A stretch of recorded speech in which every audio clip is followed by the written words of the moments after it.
Today, we'll be taking a look at an affordable True GMT. This watch is an absolute spec monster that I suspect you might want in your collection. So let's do it.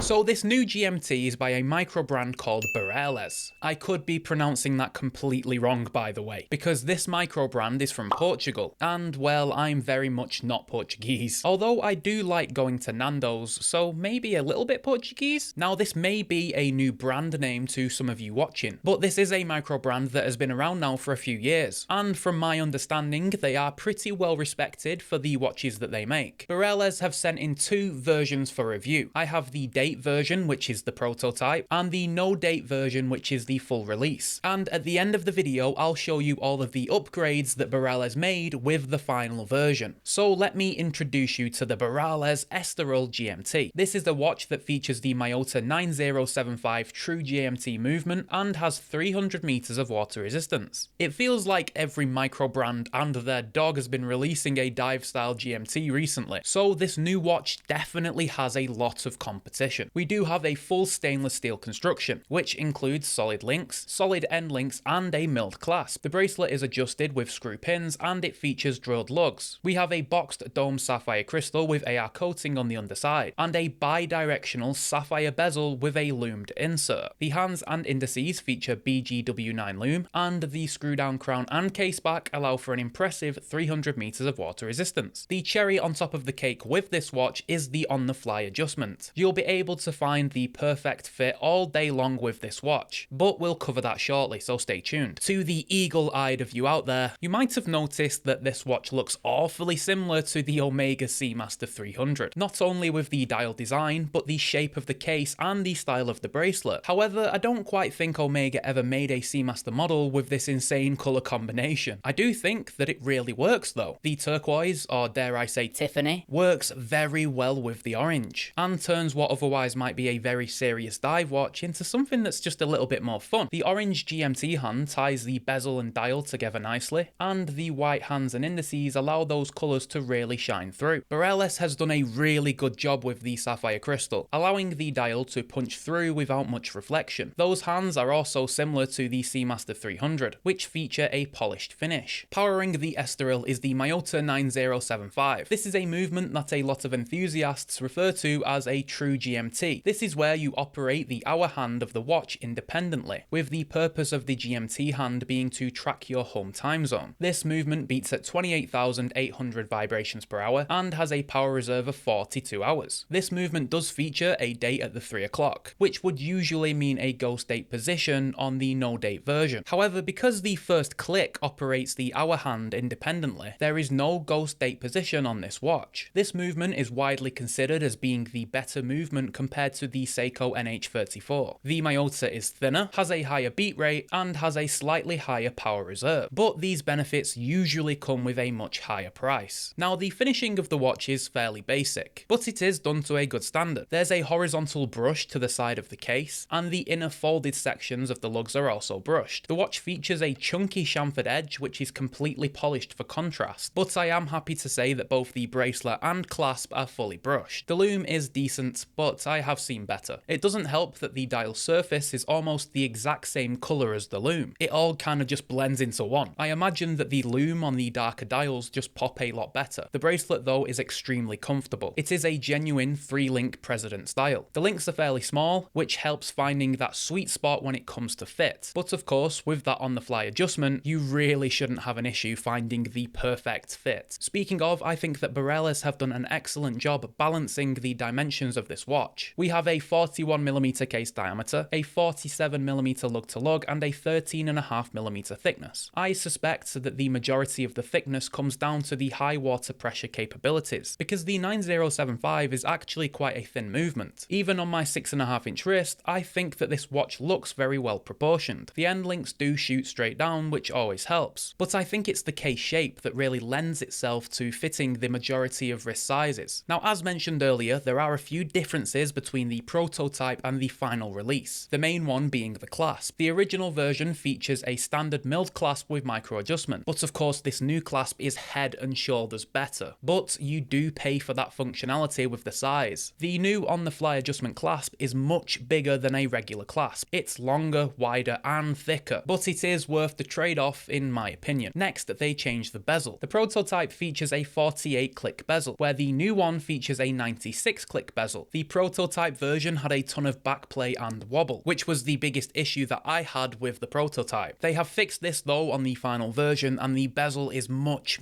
better. So because of that Miyota 9075 and the great spec sheet, we do indeed see a higher price. The Borealis Estoril comes in at $600. However, if you hang around on the website for a little bit, they tend to throw some discount codes at you. So if you are interested in picking this one up, just have a flick around on their website for 5 minutes and you'll probably save some money. I think that $600 for this watch is a good price. I don't think that it's insane value for money, but it certainly isn't bad. This is a European micro brand at the end of the day, and that does come with a lot of extra costs. I think that Borealis has done an excellent job with this release. I love the fun colour combinations, the build quality is exceptional, the finishing is great, but most of all, I'm just impressed with how well they fit. For a larger chunky watch, it is incredibly comfortable. I know there's a lot of tough competition now when it comes to micro brand GMTs, but I think Borealis may have just created one of the best ones. So I'll leave a link to the Borealis website down in the description. But if you want some more